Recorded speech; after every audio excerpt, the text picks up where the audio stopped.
Naruto? 10 heroes who didn't survive the series and how they died. Number 10. Minato. After the nine-tailed fox had been unleashed on Konoha as per the machinations of Obito, Minato did everything he could to put an end to the beast before it could destroy the village. The only viable solution was to seal its chakra inside his newborn son, Naruto. However, its power was too incredible for an infant alone to handle, and subsequently, he redistributed part of its energy into himself. Minato would take part of Kurama's chakra to his grave, ensuring that the future of the leaf would remain secure. Number 9. INOICHI. INOICHI was Ino's father and a man responsible for facilitating communications to the allied shinobi forces. During the attack of the Jito statue, it directed a Biju bomb to the hero's main headquarters. Since it was unprotected by Naruto's chakra and covered a blast radius so wide it would have been impossible to retreat from, INOICHI knew he was doomed. However, his death would not be in vain. Konoha would prevail over Madara's forces, and his daughter would continue his work as her village's finest sensory ninja. Number 8. Shikaku. Shikaku was Shikamaru's father and a close ally to INOICHI. After the Jito statue unleashed its terrible attack, he knew that his death was imminent.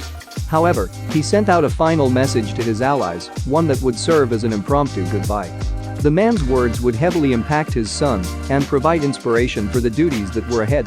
Shikamaru honored his father through his continued service to Konoha, acting as the advisor to the 7th Hokage. Given his history of successes through Shippuden and in the original series, the status was well deserved. Number 7. HAYATE GEKKO. HAYATE GEKKO was the proctor of the Chunin exam, who had the misfortune of eavesdropping on a conversation between Baki and Kabuto. He learned of their plans to betray the Leaf, using the tournament as a launchpad for a full-scale invasion. Though Baki was hardly a challenging adversary to defeat, he capitalized on the mysteriousness of his wind blade to cut the Konoha shinobi down.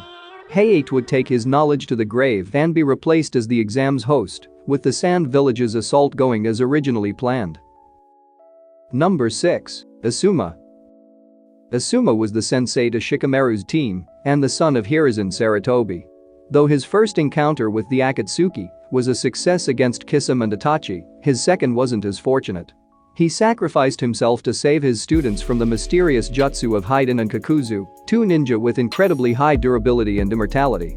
Shikamaru vowed to avenge his death and would honor his promise during the subsequent mission led by Kakashi Hatake to defeat the marauding rogues. Number 5. Chiyo.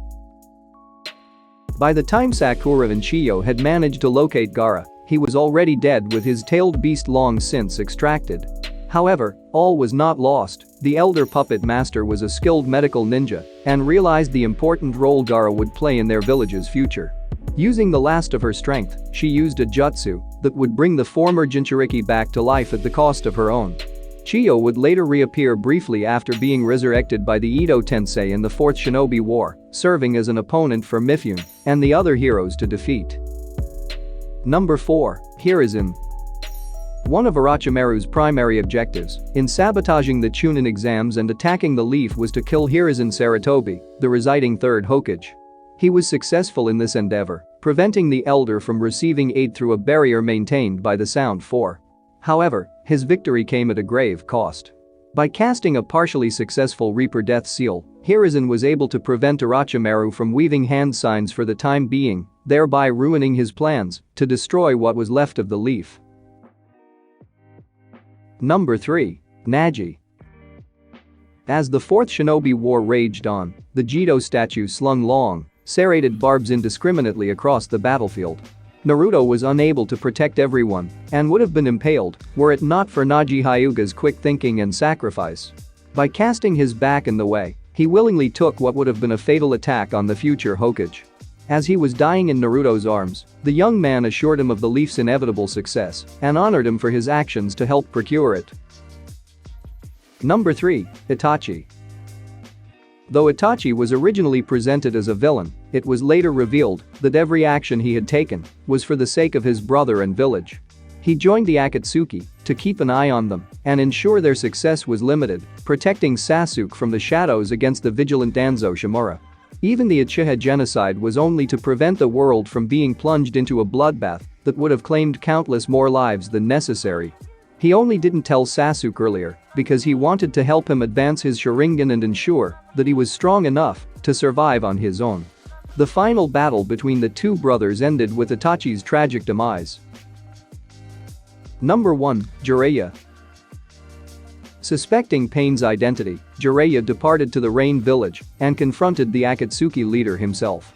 Though he was initially successful, having defeated several paths and even Conan through his own merits, he was ambushed from behind and struck down. With the last of his strength, he carved a warning into a toad messenger's back that the villain controlling Pain's bodies was not among their ranks.